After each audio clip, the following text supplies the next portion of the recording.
para que ustedes primero señalen preguntas o subrayen temas o lo que sea, y luego lo comentamos.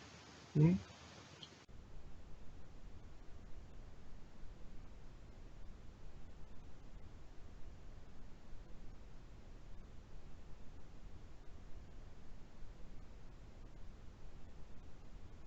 Bueno, no hay comentarios. A ver. Bien. Bueno.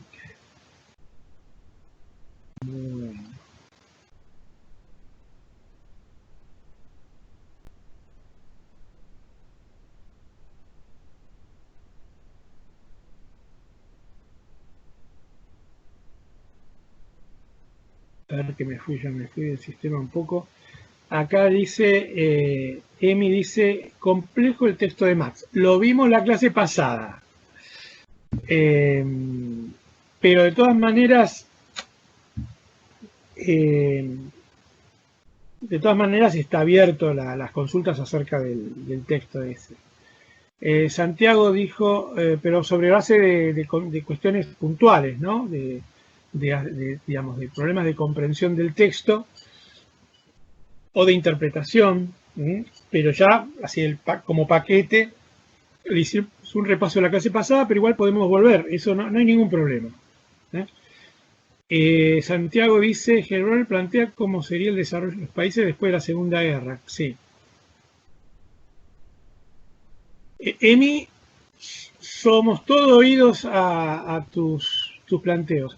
Santiago dice, niega una norteamericanización de los países subdesarrollados como posible ascenso. Norteamericanización en un sentido de tipo institucional, ¿no? O sea que no se podía esperar para apoyar un proceso de desarrollo económico de algún país subdesarrollado. No se podría esperar a que tuvieran instituciones democráticas perfectas, que no es perfecto.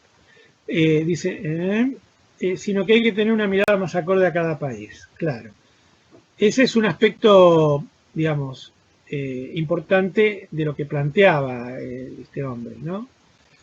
Porque, claro, si hay un condicionamiento a priori de las formas políticas, cuando la democracia, digamos, es en ese momento en particular, no era la forma institucional estatal más difundida. Entonces, claro, ¿cómo se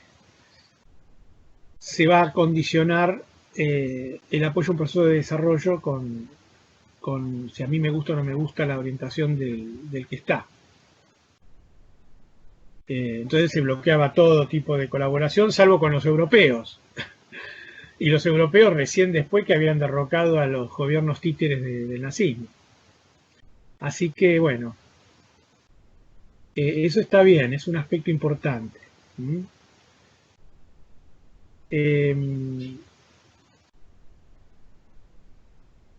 Emi, lo de las consultas tuyas, como ahora ya estamos en tema de... salió más a propuesta mía de que los que hubieran leído plantearan cuestiones. Vamos a seguir con el tema de Heilbronner y después retomamos, de acuerdo a lo que vos plantees, el tema del artículo ese de las 4 páginas sobre crecimiento, ciclo económico y desempleo.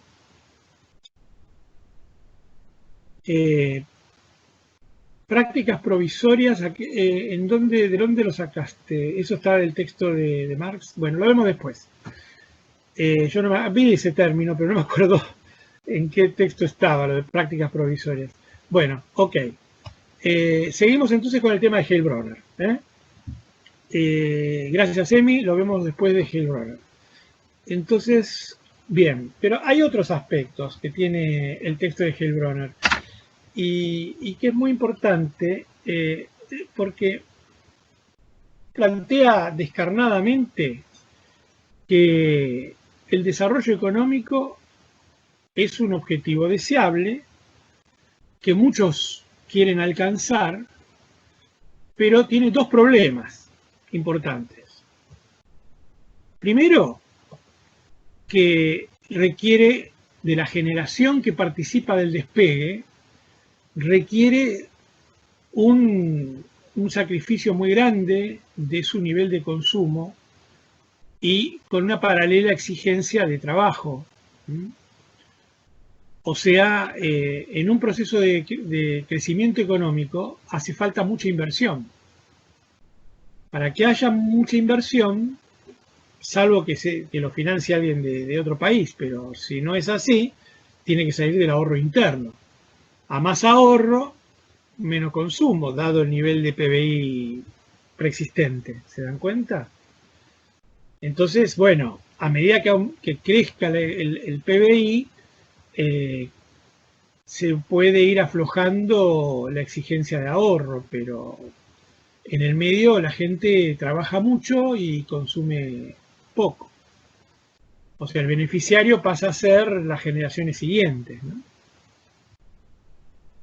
En cambio, las que están involucradas, las que realmente construyeron la nueva economía,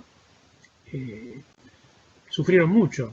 Bueno, por ahí cuando se jubilan, van a estar mejor jubilados con un país que creció que con un país atrasado, ¿no?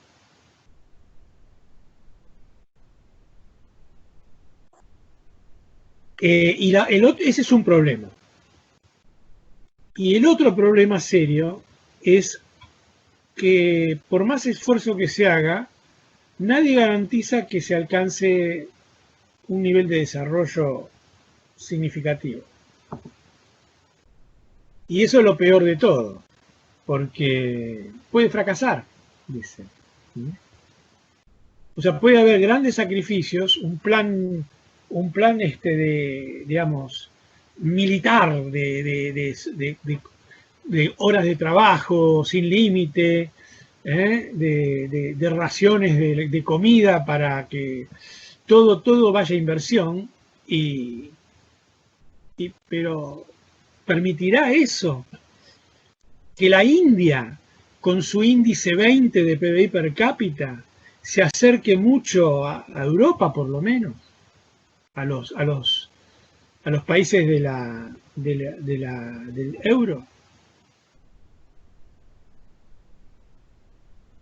Es difícil, porque el tramo es multiplicar por 4 la productividad del trabajo. Es un tramo muy largo, ¿no? Muy esforzado. Lo mismo China, ¿no? Con su nivel de productividad creo que estaba en 30, si no me equivoco, contra un nivel 100 de Europa y un nivel 149 de Estados Unidos. Es difícil. Bueno, esto lo planteaba Heilbronner para los años 60, una visión de esa época. ¿Algún comentario más? Se ve que muchos no lo leyeron. Vamos a tener que hacer un trabajo práctico con esto, me parece. Ahora que tenemos la consigna de trabajo práctico, trabajos prácticos, tenemos que hacer 2 como mínimo. Bueno, vamos a ver. Estoy pensando, todavía no elaboré nada concreto. Estoy pensando qué forma tendrían los trabajos prácticos. A mí me gustaría hacer trabajos prácticos grupales e individuales, o separados, ¿no? Cosas distintas. Bien, bueno, sigamos. Grupales no, Tommy. ¿Por qué? Grupales, pero no en la casa, ¿eh? Grupales por videoconferencia.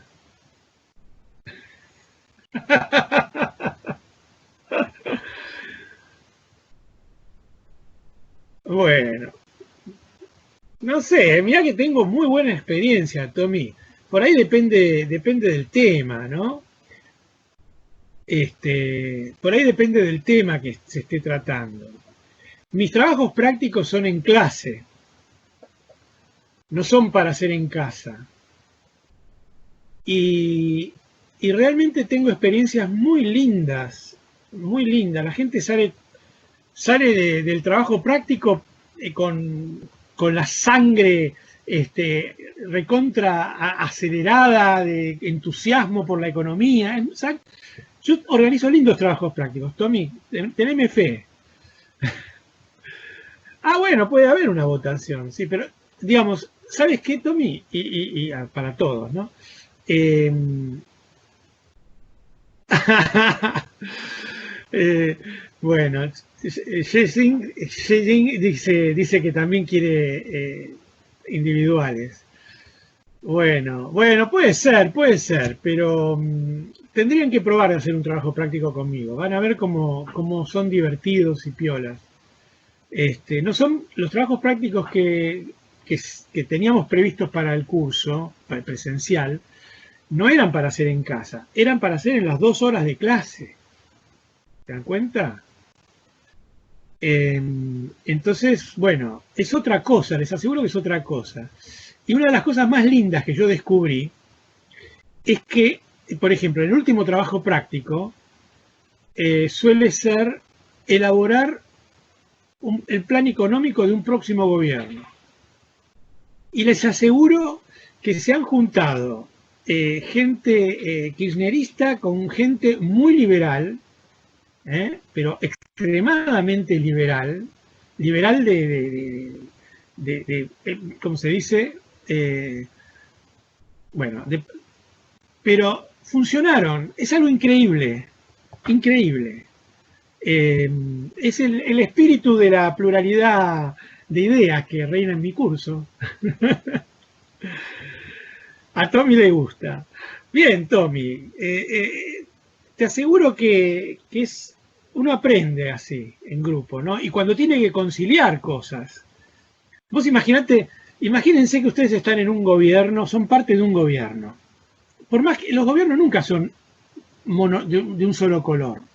Siempre, aparte de las rencillas y competencias entre funcionarios, hay distintos enfoques políticos en todos los gobiernos. Y eso se tiene que resolver. En un gobierno hay alguien que decide en última instancia, ¿no? Pero tienen que conciliar cosas difíciles y el que decide en última instancia también tiene que conciliar para mantener la unidad del equipo y la unidad por ahí de quien lo apoya en el Parlamento, en el Congreso. Entonces, en realidad todo es un proceso así de negociación, ¿no? En todos los aspectos. Desde las prioridades de la heladera en la casa de uno, qué cosas no se pueden terminar sin avisar, hasta el trabajo cotidiano en una empresa, todo hay que saber negociar. Y bueno, en mi curso pueden ponerse de acuerdo todos los puntos de vista, ¿no? Porque claro, ¿cómo se hace para negociar entre puntos de vista muy distintos? Y bueno, el que tiene el que tiene el gusto A sabe que hay cosas que puede ceder más que otras. Y el que tiene el gusto B también sabe que tiene algunas cosas que puede negociar y abandonar a cambio de que le garanticen otras. Y bueno, todo es cuestión de charlar, de ponerse de acuerdo. Pero les aseguro que mis trabajos prácticos son muy divertidos. Y no porque esté yo ahí, porque en general son bastante autónomos, me hacen alguna pregunta digamos, de organización o de si tal tema va o cómo se entiende la pregunta, pero no me necesitan para nada al final del curso, ¿no? Y este curso tiene un cuatrimestre larguísimo, así que, bueno, profe, ¿tenés idea cuándo vas a mandar un TP? Sí, pienso mandarlo lo antes posible, porque en las indicaciones que recibimos de la Secretaría Académica dice que hay que avisar una semana antes. Así que vamos a avisar una semana antes. Emi, que dice... bien, Emi dice, aparte, nada mejor que hacer trabajo grupal en cuarentena. Claro, por lo menos uno está más con gente. Bueno, ¿qué más? Bien, bien. Tommy, yo tenía un ayudante que era recontra austríaco, Hayek en persona, pero consiguió laburo, la facultad no le pagaba nada, no le iba a pagar nada casi seguro por mucho tiempo, y entonces dejó. Este, he tenido ayudantes marxistas, un par de estructuralistas o keynesianos. Eh, actualmente realmente no tiene una gran definición mi otro ayudante entre keynesiano y monetarista, una cosa, síntesis neoclásica, digamos. Y bueno, y yo que tomo lo mejor de cada cosa para podérselas contar a ustedes. Y que sé que la realidad no es ni keynesiana, ni marxista, ni clásica, ni estructuralista. La realidad, entonces los ministros y los gobiernos se tienen que adaptar a ella y usar los recursos que puedan, ¿no? ¿Qué opinas de cerrar el Banco Central? Ay, no, ya no se puede hacer eso, no. Ni siquiera los que están dolarizados cierran el Banco Central porque lo necesitan para ordenar las finanzas. ¿Vieron el último? Se nos estamos yendo de tema. Basta, basta. Retomemos el tema, a ver por dónde vamos. Déjenme que agarre mi machete para retomar lo de Heilbronner. Había otro aspecto importante, el hecho de que, aparte del hecho de que no se podía, quizás no se llegaba a nada.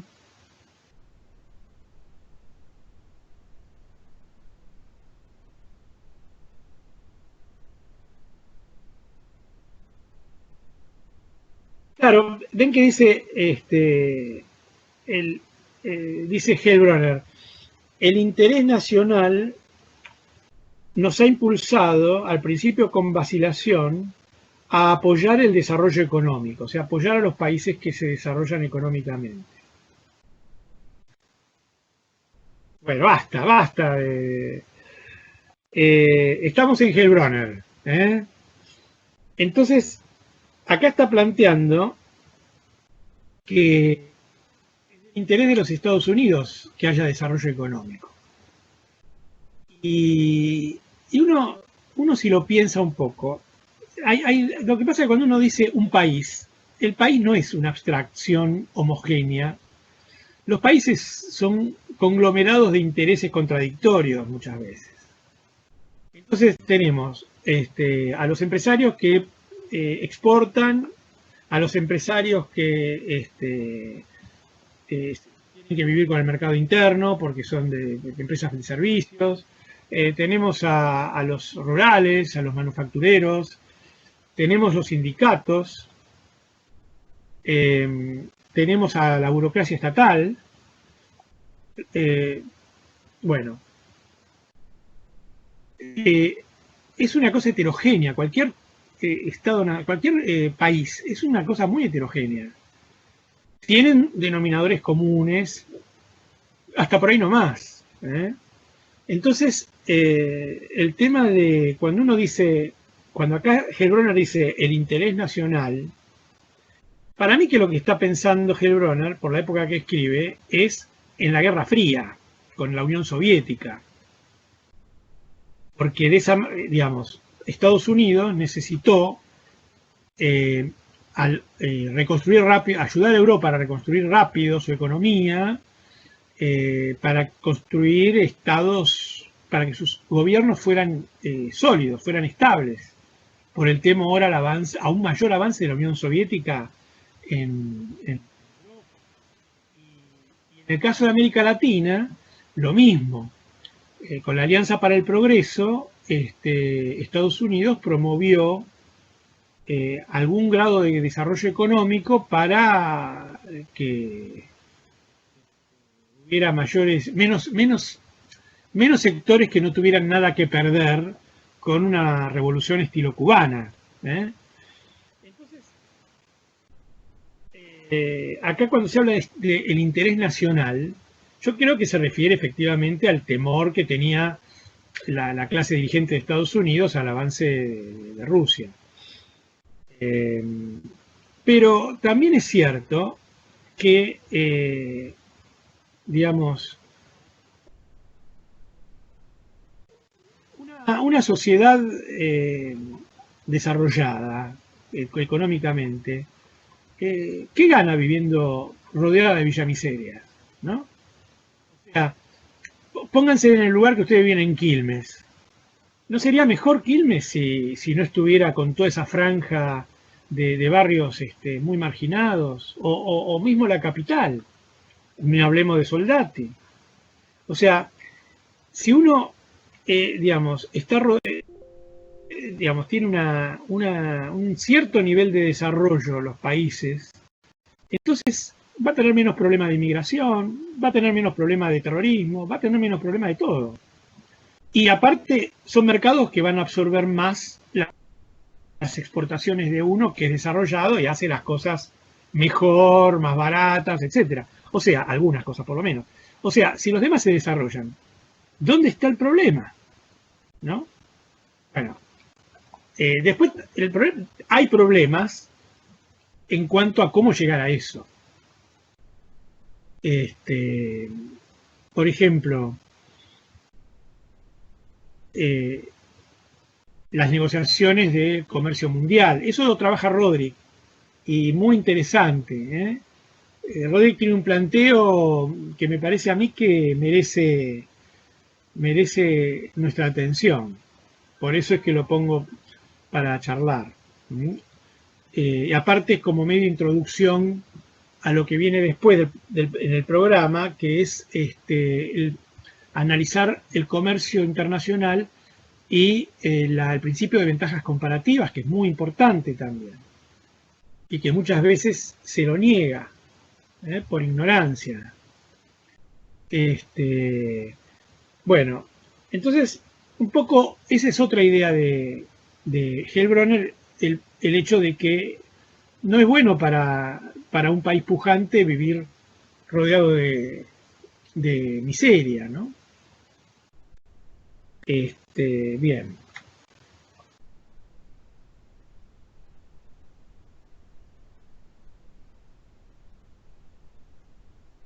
¿Qué más?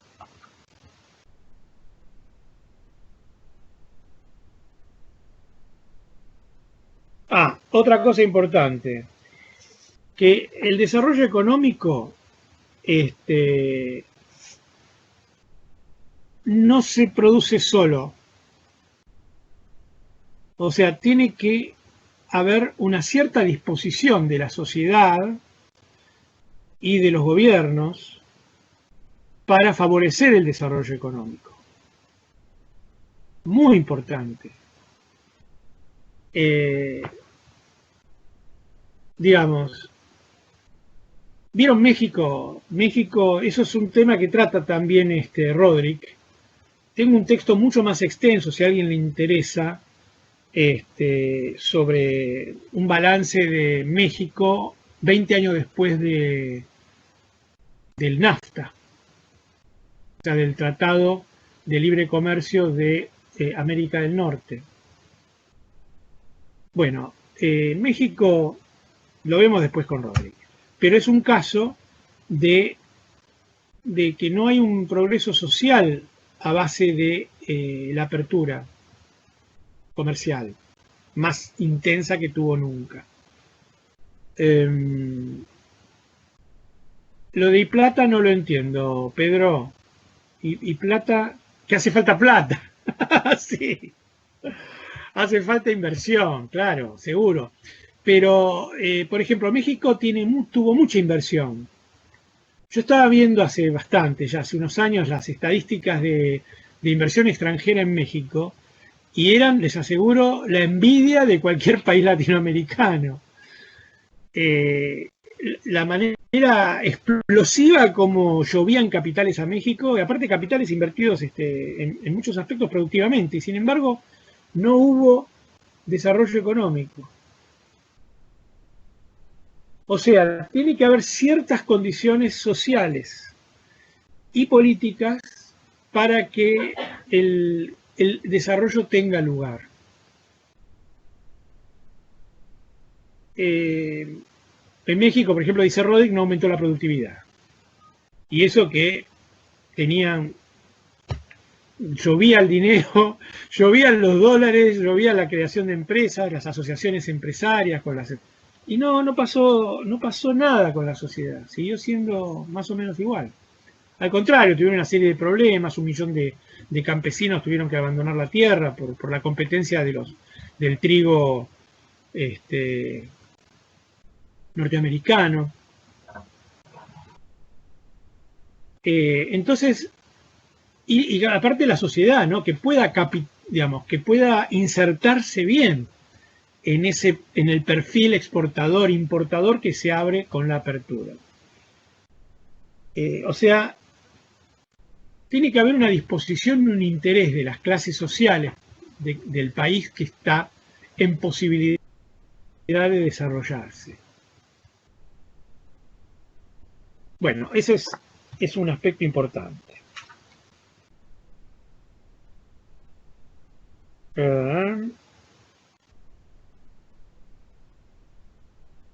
Bueno, y lo otro que el punto 2 y el punto 5 que plantean la cosa así más desagradable, que es que es posible que para que se pueda culminar un proceso de desarrollo económico, o por lo menos que pueda avanzar,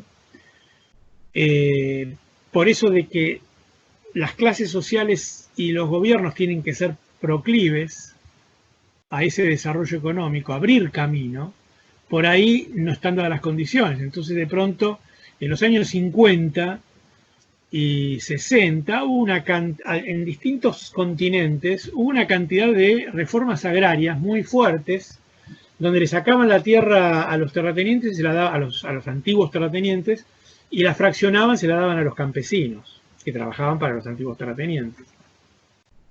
Y de esa manera se sacaban de encima una clase social. Que no tenía, no jugaba para el lado ni de la industrialización, ni de la distribución del ingreso, y que controlaba la política. ¿Entienden?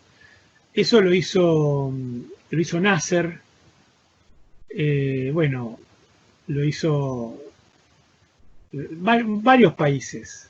Acá en América Latina también hubo casos. Japón después de la Segunda Guerra, después de Hiroshima y Nagasaki, o sea, con control yanqui. Entonces hay cambios sociales y cambios gubernamentales, o sea, de pronto hay un gobierno que no afloja, y un país que está en la miseria, con muy pocos beneficiarios del sistema, digamos, y entonces se rompen las compuertas y se desborda el río, ¿no? O sea, esas cosas es lo que plantea Heilbronner, que a veces pueden pasar, sin las cuales no habría desarrollo. Bien. Bueno, y que esas formas pueden ser totalitarias. La parte más desagradable, ¿no? Esto lo debe haber dicho Heilbronner con el ejemplo cubano, ¿no? Claro, después se le fue la mano, duró mucho la parte totalitaria. Se ve que la nueva clase dirigente estaba cómoda en ese estado de cosas y tenían miedo de aflojar, de abrir el juego, de abrir la participación. En un debate acerca del de por qué no se volvía a la democracia, no se instauró un régimen, digamos, con participación, con pluralidad de partidos en las elecciones, etcétera.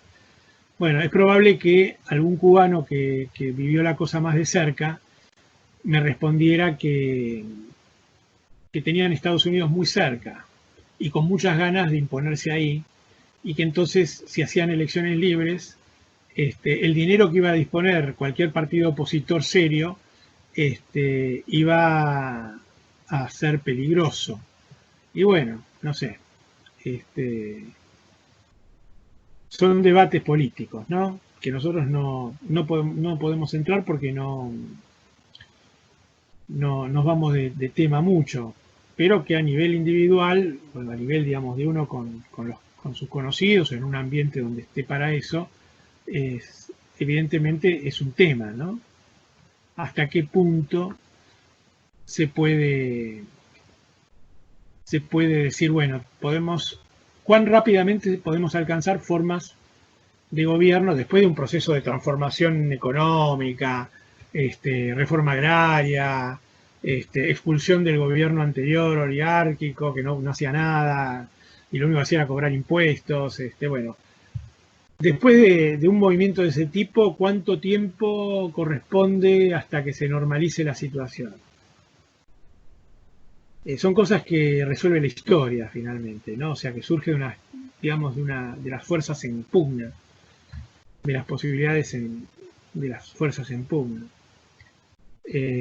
Sobre esto hay una discusión antigua de los años 20 o antes de los años 20, sí, poco antes y poco después de los años 20, de 1920, donde de pronto los socialistas alemanes que habían apoyado la revolución soviética le criticaban al Partido Socialista, a la mayoría del Partido Socialista de allá, que se llamaba bolcheviques, le planteaban que no podían tener un gobierno exclusivo del partido bolchevique, que tenían que dar elecciones, etcétera. Y los tipos que estaban en el gobierno decían, pero estamos en medio de una guerra civil, si hacemos elecciones ahora es un pelote, estaban en plena guerra. Bueno, son esos debates que a los alemanes no les gustaba. Los alemanes querían que si había socialismo tenía que ser democrático. Y los rusos decían, pero nos van a barrer muy pronto, se ve que pensarían, ¿no? Entonces, bueno, y la cosa duró demasiado y ya se desvirtuó, ¿no? Son esas cosas que pasan en la historia. Bueno, pero no vamos a profundizar en estos temas, perdón por la digresión. Bien. Pero bueno, surge de Heilbronner, o sea, no la traje de los pelos la cuestión. Son cosas que uno tiene que imaginar que es posible, ¿no? O sea, que para que se produzcan algunos cambios pueda andarse procesos complejos y digamos, que no respeten lo que sería lo ideal de las instituciones democráticas. Bien. Hasta acá con Heilbronner. ¿Algún comentario al respecto de Heilbronner? ¿Qué les aportó algo? ¿Algo les parece que está desactualizado? Puede ser, ¿no? Porque hay una cosa que no dije de Heilbronner y que él tampoco lo plantea de manera, digamos, específica como materia de discusión, porque en ese momento era obvio. Heilbronner plantea, todo lo que plantea, lo plantea en el contexto de la posibilidad de un desarrollo económico nacional. Quiere decir, en el interior de las fronteras nacionales. ¿Entienden? Eso hoy parece medio difícil. China se estuvo desarrollando, llegó hasta donde llegó hasta ahora, ¿no? Se desarrolló Taiwán, Corea del Sur, en toda esa zona, ¿no? Bueno, pero sí, con inversiones extranjeras, sí, claro, seguro, Pedro. Sí, sí, bajo el paraguas de los Estados Unidos también. No en el caso de China, pero sí. Y China apenas pudo trajo inversiones extranjeras, sí, seguro, seguro. Vos sabés que ese tema de las inversiones extranjeras es, antes les hice referencia a una anécdota del debate entre los socialistas alemanes y rusos en la época de Lenin, ¿no? En los años de la Revolución y la Guerra Civil. Y me acordé ahora otra anécdota, que es que, digamos, el que dirigió el Ejército Rojo en plena Guerra Civil, que era León Trotsky, el seudónimo, se lo conoce como León Trotsky. Él pasó a ser, creo que después de que terminó su función en el ejército, pasó a ser ministro de Industria. Y como ministro de Industria del régimen soviético, una de las primeras cosas que planteó fue el llamado a las inversiones extranjeras en Rusia. O sea, en medio del fragor de la novedad del Estado soviético y todos comunistas y qué sé yo, el gobierno soviético llamaba a que hubiera inversiones extranjeras que lo necesitaban para desarrollar la industria. ¿Mm? O sea, no hay ninguna discusión acerca, me parece que no debería haber mucha discusión acerca de eso, ¿no? O sea, si uno no tiene capital suficiente y otro quiere colaborar, veamos las condiciones. Es como tomar un socio. Chicos, es lo mismo que uno tiene un negocio y tiene un vecino que tiene algún ahorro y dice no lo quiero poner en pesos, no lo quiero esconder en dólares en las macetas de casa. Entonces lo que me parece que si querés, mira, yo veo que vos estás trabajando muy bien, si te querés expandir, yo dispongo de tanta plata.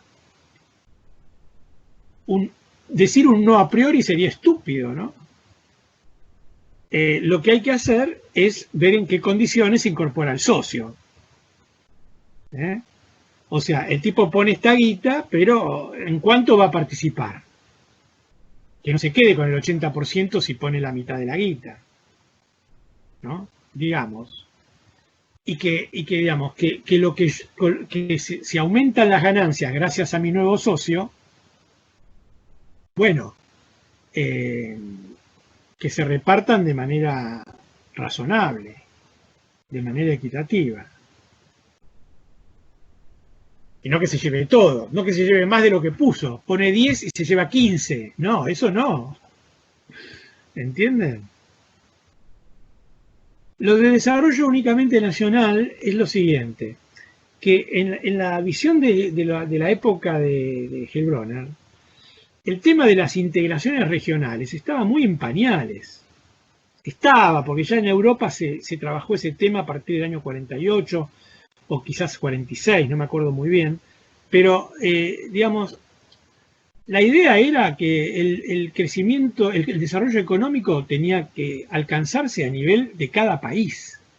Incluso nuevamente aparece el tema, los rusos, Stalin, ya muerto Lenin, digamos, muerto toda la plana, los que hicieron la revolución se habían muerto, fusilados muchos de ellos, por Stalin. Cuando quedó Stalin en los años 30, creo, 30, 40 y principios de los 50, ellos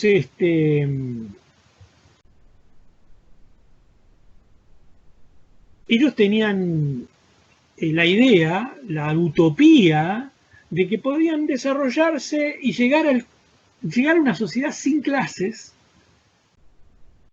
con avanzada tecnología a escala de Rusia, a la escala de Rusia, que era un país grande, pero claro, grande con una franja de Siberia enorme, con una zona desértica de la Gran Flauta. Pensaban que podían llegar al comunismo en un solo país. y que eso era una sociedad técnicamente, iba a ser una sociedad técnicamente superior, etcétera. O sea, esa fantasía del desarrollo nacional, hasta la utopía de Stalin, ¿no? Que no sé si se la creería él, ¿no? Es otra historia. Pero eso ya en la actualidad no creo que lo crea nadie. O sea, es evidente que hay una enorme interrelación de la actividad económica de todos los países. Cada vez estamos más juntitos. Ahora, como dice Roderick, a partir de la campaña electoral yanqui del año 16, de 2016, entre Bernie Sanders y Trump, contrarios a la globalización, bueno, y ya ganó Trump y empezó a pelearse con los chinos, etcétera, pero fíjense que me parece que hizo bastante menos de lo que pensaba hacer hasta ahora Trump. Y ya está terminando su mandato. O sea, es como que después de la Segunda Guerra Mundial volvió a abrirse el juego de la globalización, de a poco. Primero con las transnacionales, con una apertura comercial mayor, etcétera, etcétera. De a poco se fue integrando la actividad económica del mundo, para bien o para mal. O mejor dicho, para algunos para bien y para otros para mal. Dentro de cada país hay distintas apreciaciones acerca de los beneficios o los costos de la globalización. Pero yo creo que es digamos, estamos en un periodo donde la cosa tiende para ese lado, a pesar de las peleas de Trump con China, que son bastante acotadas a China, ¿no? A los europeos también los vuelve locos un poco, pero por el déficit fiscal norteamericano, para no pagar los yanquis no pagar solos el paraguas nuclear y todo el armamento necesario para salvar a Europa de algún conflicto con Rusia o con otro, ¿no? Y guardarla bajo su ala a Europa. Bueno, veremos cómo sigue eso. Pero, digamos, a pesar de los golpes recibidos por los efectos negativos de la globalización, yo creo que la tendencia es esa, a que no se pueda pensar el desarrollo de un país al margen de los que lo rodean, por lo menos, ¿no? Y nosotros tenemos el caso del Mercosur, que si no me traiciona la memoria es del año 86, cuando estaba Alfonsín, que se puso de acuerdo con los uruguayos y con los brasileros para armar el Mercosur. Y Paraguay, perdón, faltaba Paraguay.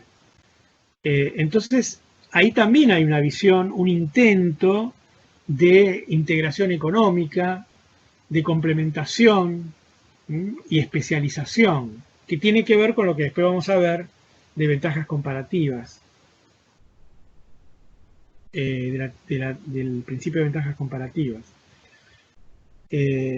O sea que, digamos, es muy difícil, me parece a mí, hoy imaginar una política puramente nacional de desarrollo económico.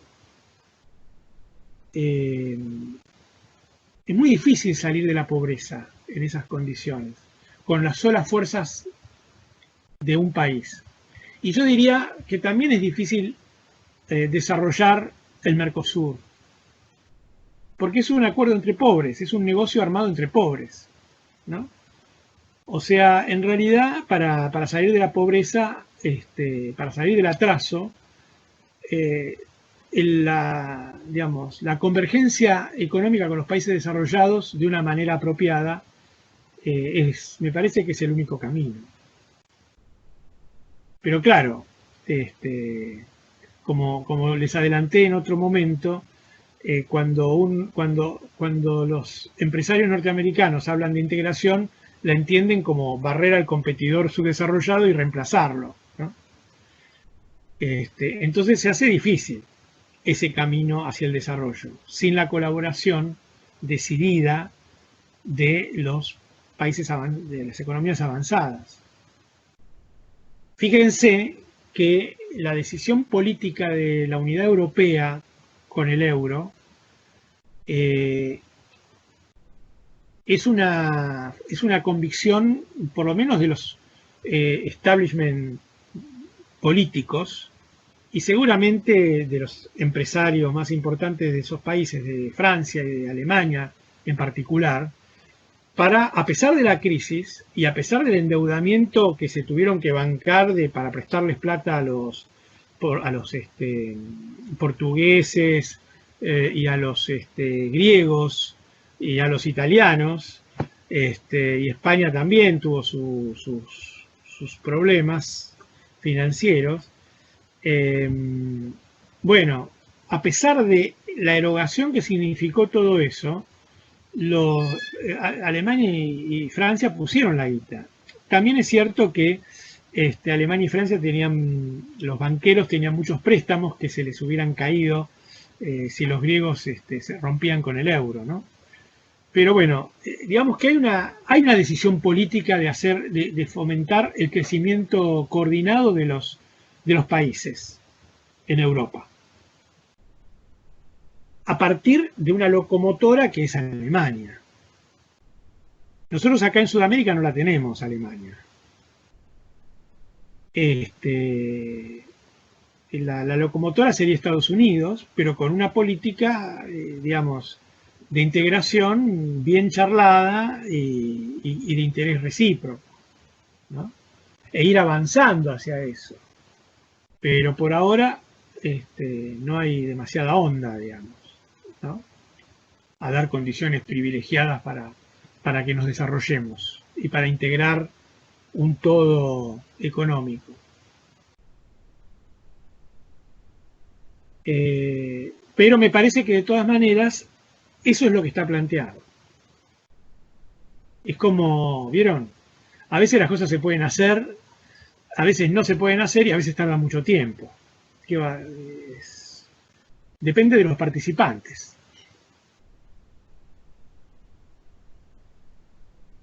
Bueno, continuemos. Ya medio nos estamos metiendo en Roderick. Acerca de Hellrunner, ¿algún comentario?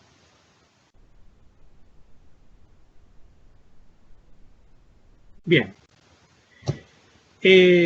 Había un tema pendiente con Emi, que me parece que sería bueno charlarlo, porque la otra vez fuimos muy rápido. ¿Cómo dice? Ahora Emi habla no del texto de crecimiento, ciclo económico y pobreza de mar, sino que está hablando del tema que hablamos ahora. ¿Cómo cree usted que los países subdesarrollados podemos iniciar el desarrollo?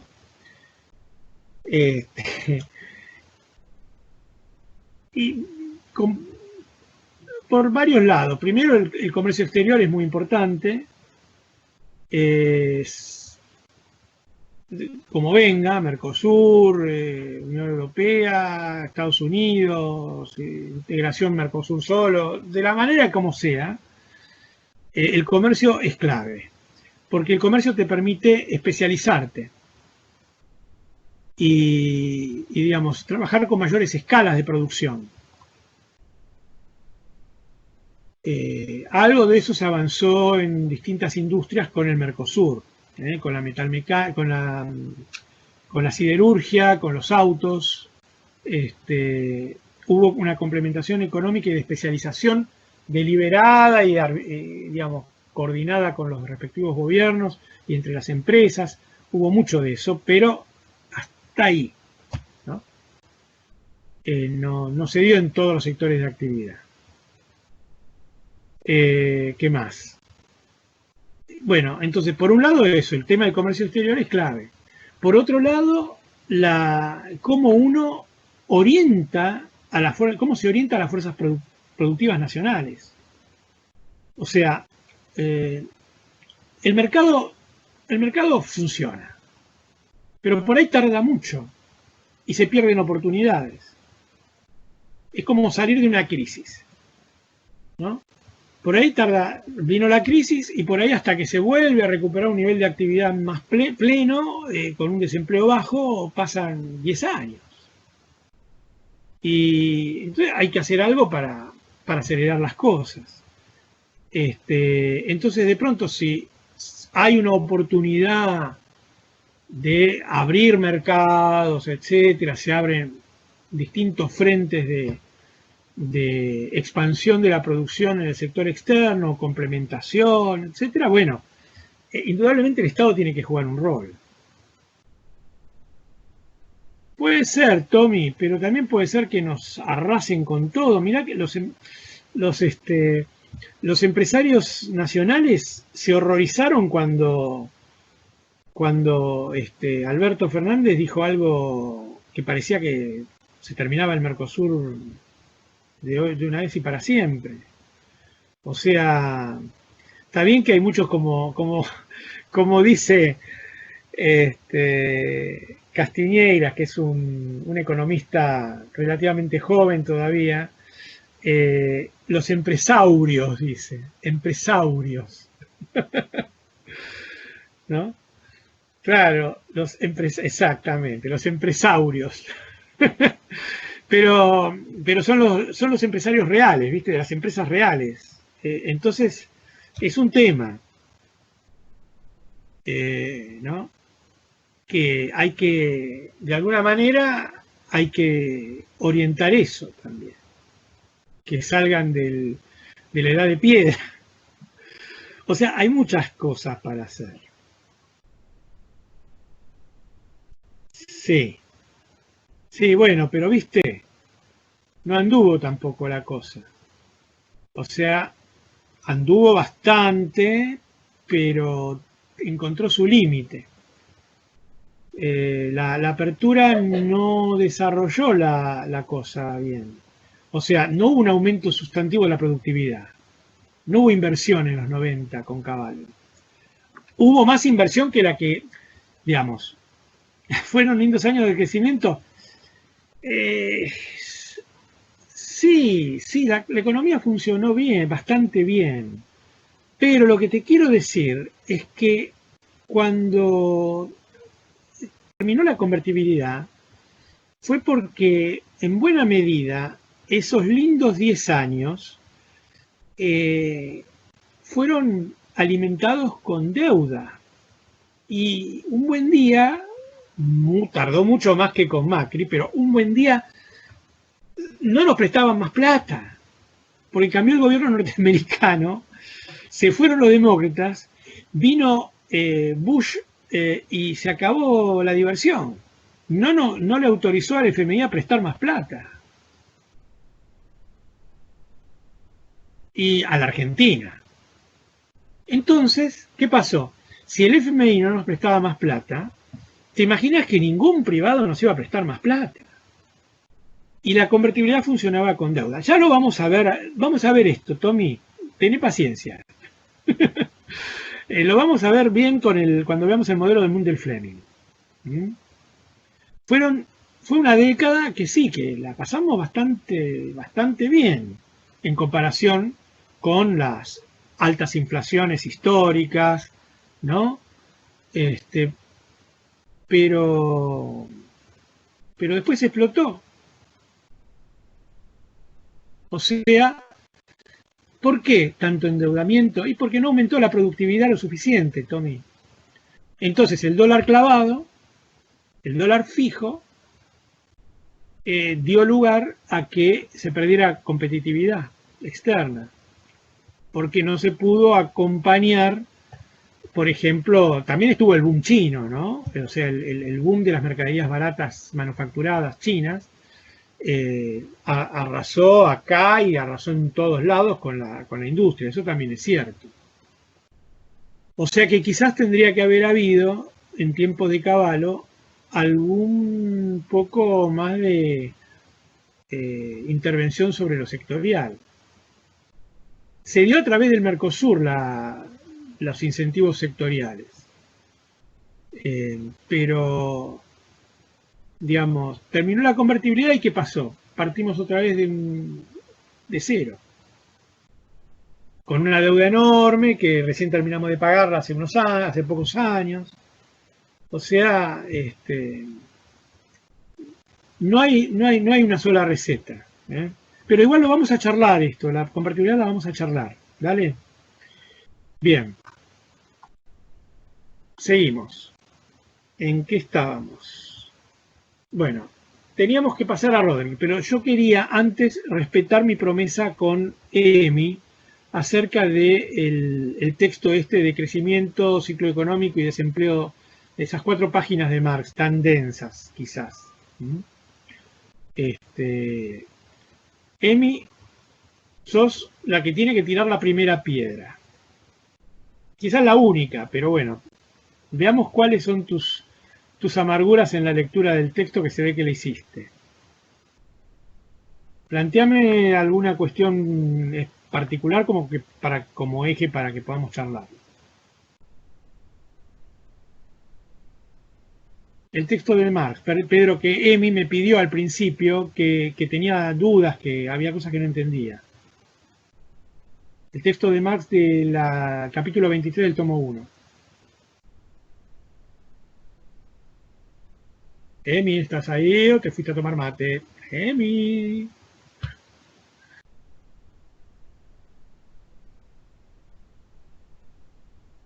Ah, está Emi. Estaba escribiendo Emi. Dice así.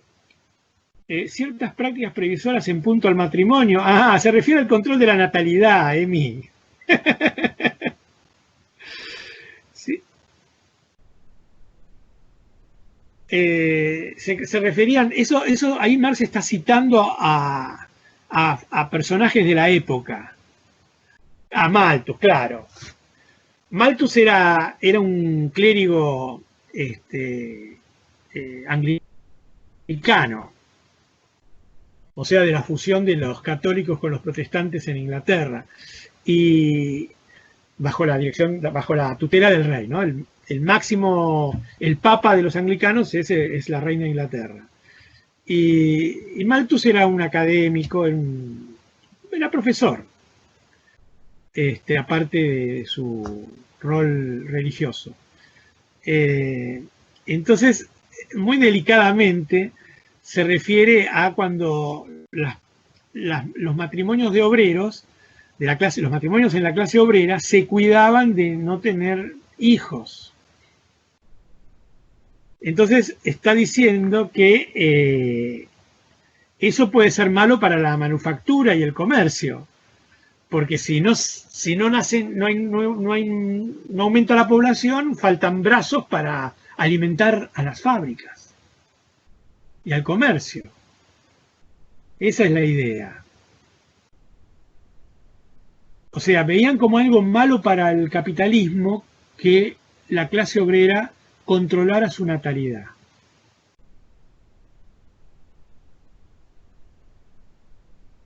Esa es la idea de que el fondo de trabajo crea más rápido que la población. No. Claro, bueno, en el fondo sí, la idea de Malthus era que haya una cantidad de gente disponible siempre. En ese sentido, sí. Entonces, Marx está señalando con el dedo, ven que necesitan que haya gente de más.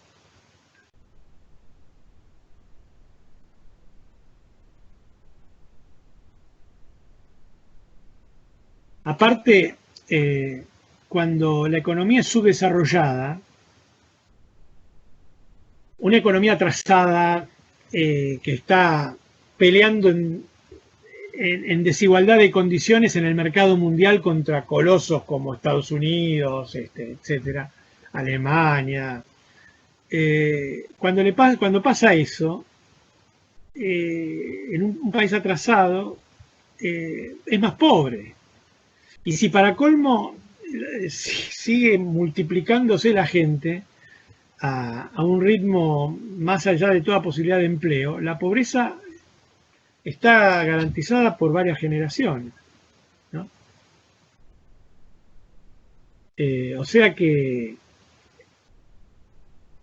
lo que planteaba Malthus era bueno para el comercio y la industria, pero quizás probablemente era malo para la población trabajadora. Iba a seguir sumida en la pobreza porque peleándose por un mendrugo de pan.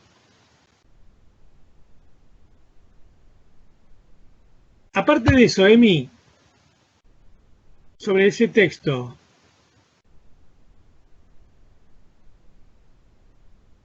ahí nomás, ya está. ¿Era eso solo? ¿Alguien más tiene algo para plantear respecto del texto de las 4 páginas de Marx?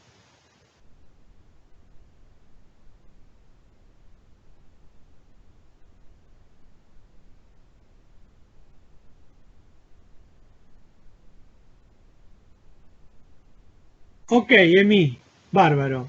Haces bien en preguntarlo, porque yo me olvidé, yo lo había marcado en un momento en el texto mío, lo había marcado y me quedé pensando, digo, claro, no, ese control de la natalidad.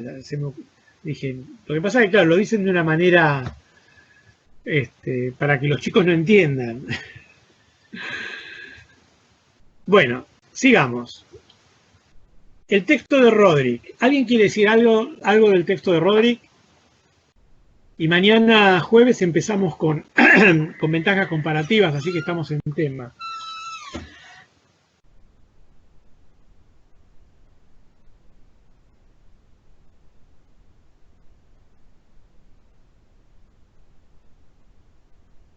¿De Roderick nadie leyó nada? Nada. Qué cosa. Y es muy interesante, ¿eh? Y aparte mucho más actual que los otros 2 textos.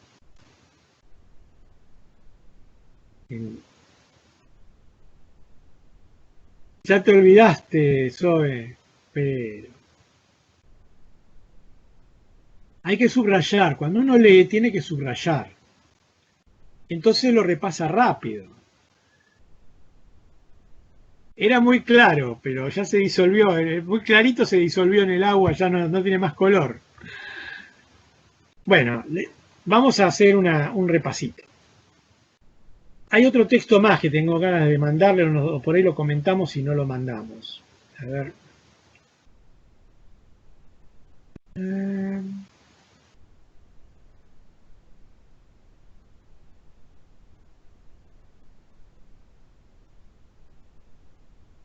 Esperen un minuto.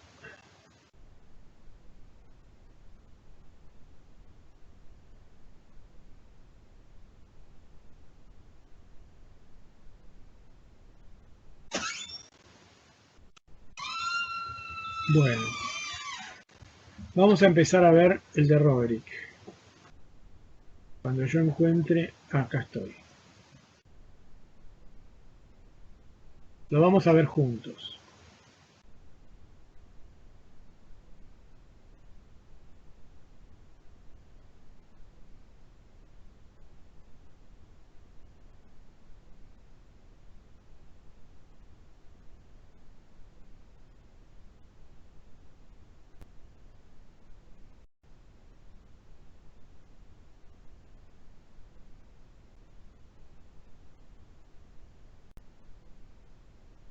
Bueno, acá tengo el texto de... Estaba con los anteojos de cerca todavía, por eso no veía bien. Estamos, Todo bien, Zoe, hay que subrayar. Bien, entonces, se los muestro acá medio, una parte subrayada, la otra parte no la seguí subrayando. Acá planteaba Roderick en el año 16. Bien, sí. ¿Y qué habla de la globalización en el comercio internacional, estimada? Mi estimada Cellín.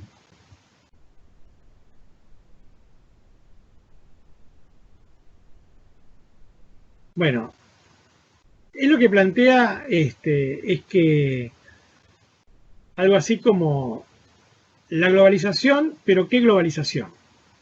¿No? Ojo con la globalización. Ni es mala ni es buena. Depende. Dentro de cierto carril y con cierta conducta inteligente por parte de los participantes, los gobiernos, puede ser buena. Si anulamos el libre comercio, Si anulamos el libre comercio, perjudicaría también a los más pobres, claro. Se quedarían con su pobreza y punto. A Pedro no se ve la pantalla, a ver ahora.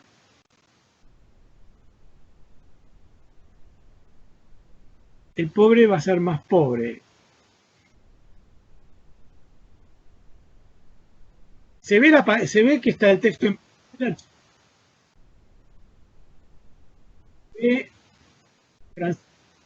Rocío B.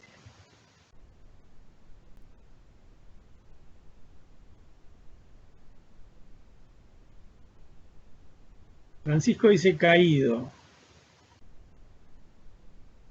Bueno, parece que en general estos sistemas, sí. Bueno, avancemos. Entonces,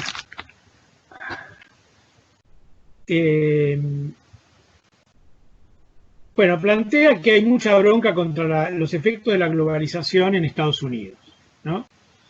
Por parte de los trabajadores que se quedaron sin laburo por la mercadería china, por ejemplo. Re barata. El tema que yo les conté del candado, que costaba, el mismo candado argentino costaba 250 pesos y el chino costaba, me parece, 40 o 60 pesos, no me acuerdo. O sea, unas diferencias enormes para la misma cosa. ¿Cómo puede sobrevivir el trabajo local con esa competencia, ¿no? Entonces hubo perdedores con la globalización, claros perdedores, pero otros salieron ganando. Siempre es así. Y una de las cosas que pasó en Estados Unidos es el hecho de que se fue concentrando el ingreso en los sectores más pudientes, volviendo a una distribución del ingreso similar a la que había antes de los años 30, antes de los años 40, o sea, de los años 20, 30 más o menos. Tengo un gráfico ahí en el, creo que está, hay un gráfico en el texto mío que muestra eso. Creo que lo tengo, pero la verdad que no estoy seguro si en la última versión me avivé de ponerlo o no. Bien.